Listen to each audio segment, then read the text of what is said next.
bro, where's the 3DS game? Y'all announced the 3DS game like months ago. It said one's coming. Where is it?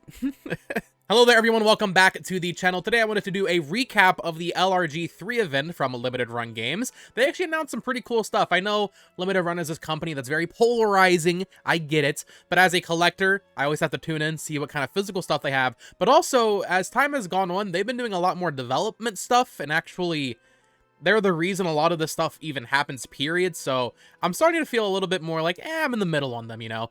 Yeah, they prey on collector mindset. Yeah, they take forever to ship, but also, we would not be getting Tomba back if it wasn't for Limited Run. So, let's go ahead and get into their event and run down all of the announcements. So, starting off, they announced that the Castlevania Advance collection from Konami will be getting a physical release. Pre-orders go up on July 28th. It's going to have 4 different cover variants. I don't think they announced any sort of special edition stuff. Not positive on that. But yeah, 4 different covers. Pretty cool. Makes sense. Konami's going to keep working with Limited Run Games, which you actually see a little bit later. So cool to finally see that get its physical release. Then we have Rise of the Triad from Apogee, I believe. Ludicrous Edition. Not familiar with that. That's like a Doom style kind of game, right? Then we have, it says here, an action side-scroller based on the world-famous Toho project. Kumajo Remilia Scarlet Symphony comes back with modern upgrades, including remastered graphics and tons of bonus content. Unfamiliar with this one as well, however, it looked pretty cool. Kind of looked like an NT Creates, kind of like Castlevania style 2D game. This one was interesting, and I was a little confused when they announced it. So they're bringing back Karateka, however you say it, right? But it's called The Making of Karateka, and it's a documentary, but it's coming to PS4, PS5, and Switch. But it also includes the game, so it's like an interactive documentary. Very weird. It also says #1, so I'm assuming they'll be doing more of these in the future. It's interesting. It's interesting a way to release this very old game. Then we got some shmup action from M2. It says here, the Ultimate Collection for Tiger Heli and Twin Cobra fans. The Kyokyoku Tiger Heli Collection is coming to Switch and PS4 physically from Limited Run. Stay tuned for more details. So no release date on that, meaning probably next year or the year following, right? Then we get to the announcement that Roller Coaster Tycoon 3 Complete Edition is coming to Switch. Has both the expansions in there, so that's pretty neat. This was weird. So they didn't have anything to show for this. They said, your childhood is calling. We're collaborating with Indie Exchange on 2 all-new retro games based on popular cartoons from the 90s. Which ones? You'll have to wait and learn more. They're doing a huge collection of Ninja Turtles vinyls for all of the games. There's like 11 of them. Very cool if you're a huge Turtles fan. Having all of these in your man cave or something would be awesome. Having them all displayed or however you want to do it. So that's pretty cool. El Shaddai is getting a remaster. I've heard of this game. El Shaddai Ascension of the Metatron is getting an HD release for the Switch. Now, I like I said, I've heard of this, but I've never like seen it before. I'm not very familiar with its developments or who made it, but I've heard of it. It looks cool, and it's getting an HD remaster on Switch, so that's pretty nice. There was a spin-off announced for Rivals of Aether called Dungeons of Aether. Pre-orders coming out later this week or next week for the Switch.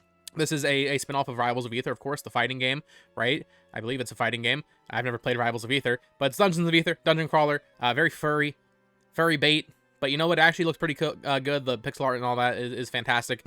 Then we're getting a physical release on Switch and PS4 and PS5 for Chicory, A Colorful Tale of It. Heard very good things about this game, so that's pretty nice. Then we had another game here, Bear's Restaurant and Fishing Paradiso, are available to pre-order now in the Odin's Cat's Paradise Collection. You can get your CD in it. This one didn't do anything for me, I'm gonna be honest. Okay, this one's sick. I've never played the Zelda CDI games. However, I really respect what this dev is doing. So we got a spiritual successor to the Zelda CDI games called RZ, The Jewel of Faramore, coming later this year, published and funded by LRG. This is, it's the 4th Zelda CDI game. It is just a Zelda CDI game. So whether or not it'll actually be good, that's one thing entirely, but the fact that a person or a team is willing to like take that risk and just do it, and hone in on that classic Zelda CDI lineage there is very cool. Then we finally got another update on Plumbers Don't Wear Ties. I've never understood the obsession at LRG with this game. They've been announcing it like a million times. It's been announced for like 5 years or something, but finally coming in September, apparently. Okay, this one was cool. I don't know if I'll ever get around to playing it, but I would like to. It's called This Way Madness Lies. It is coming digitally next week for Switch. and then it's coming to PlayStation, and then physicals will come later on. This is a magical girl Shakespearean RPG. Apparently it's already out on Steam. I'm not sure how the reviews are, but I thought this looked really cool, honestly, and there's some cool music, you know, lyrical music playing during it, so that was pretty cool. Midnight Fight Express is getting a physical release. Not familiar with that game, as well as Colossal Cave from Sierra back in the day. That's getting revived through limited run for Switch, PS4, PS5. Most of these are Switch, PS4, PS5, I should just say, if I'm not like clarifying everything. There's also a decent amount of Xbox in here, like the the Castlevania collections on Xbox, as well as some other stuff, so that's interesting. This was cool. Again, called Another Crusade from Dragon Vein Studios is coming digitally and physically this fall. This is a Mario RPG game, or a game like Mario RPG. I wonder if this developer is sad or happy that they're bringing back Mario RPG. I feel like overall it's probably a net positive, because like there's just so much hype for that right now, but maybe don't release it next to it. Maybe release it next spring. Maybe just delay it until next spring. That might be a better idea. Then yeah, we have a Disney announcement here. Gargoyles Remastered is getting a physical release from limited run this fall. I don't think that was announced before, but they didn't show anything, so that's kind of weird. WayForward has a new game coming out called the Rose and Camellia Collection. This is, they described it as if Jane Austen made Punch-Out or something like that. So it's a slapping game. It's like Victorian women slapping each other. Yeah. This one's really cool, and a kind of a precursor to another announcement later on. Grab, shake, throw, and kick you to save your islands from total chaos in this action-packed blast of the past inspired by Tomba, Klonoa, and other PS1-era platformers. Double Shake from @RightStickDev on Twitter, and limited run comes out physically and digitally next year. This looks like a lot of fun. I've never played Tomba, but maybe I'll be doing that here soon. And then this is the announcement that really kind of made this showcase pretty cool for me. Although I've never played any of these games to completion, Shantae Advance was announced. Now, if you don't know the history here, Shantae Advance was in development, but they couldn't get a publisher for it back in the day because Shantae on Game Boy Color sold very poorly. That's why that game's so expensive now, as we all know. They're finishing the work they did on Shantae Advance and releasing it later this year as a physical Game Boy Advance cartridge. I would assume it's also going to come to Switch and PS5 and all that, right? But Shantae Advance, they're finishing work on that. It's interesting too, because having not played these games, or you know, I've played a little bit of all of them, except for Seven Sirens, I believe. He specifically said, Matt Bozon said that by the time you get to Risky's Revenge, which was the DSiWare game, there's kind of just gaps in the plot. So it's like we're actually getting a missing piece of Shantae history. That is so cool. That is so awesome to see them do that. We also got the announcement for the Jurassic Park Classic Games Collection, and this is why I'm starting to maybe feel a little bit less, you know, consumer anger at limited run. This would not exist without them. It's simply there is no pathway where something like this releases without limited run's involvement. So like, yeah, they do a lot of stuff we don't like, right? But this simply would not exist without their input. So that's really cool. A random collection of Jurassic Park games is all the 8-bit and 16-bit games, right? Coming to Switch, PS5, and all that. Then, yeah, this is pretty crazy. Tomba is coming back. The original Tomba game is coming to modern platforms next year, I believe. So I've never played Tomba. I know those games are very expensive, so that's really cool.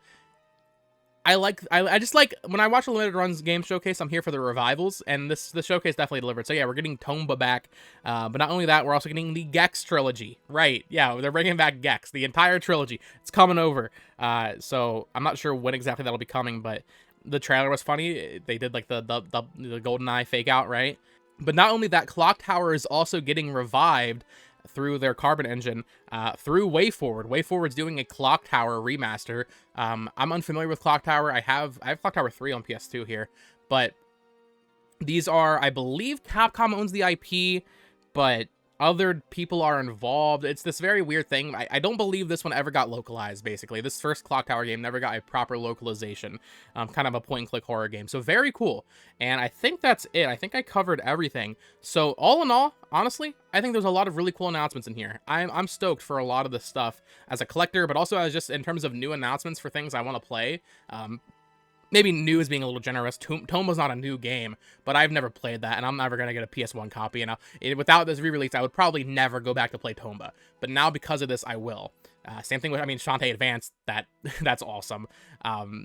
that new double shake, the Tomba inspired game. That's very cool. The Magical Girl JRPG, the Mario RPG game. Like there's a lot of cool stuff here in terms of new announcements, but also in terms of, hey, this is getting a physical release later this year or next year. So my only disappointment is no 3DS game. I don't know why they teased that if they weren't ready to show it anytime soon. Maybe they're like trying to wait out another publisher who I suspect is VBlank from making it the actual final 3DS game. I could see that happening, but that's my really only real gripe with this. I thought this was a pretty good showcase if you are a collector, if you are a fan of retro games and having them come back. So I would love to hear your thoughts down in the comments below. What do you think of all these games coming back? Clock Tower, Shantae, Tomba, pretty cool stuff if I do say so myself. GEX is back.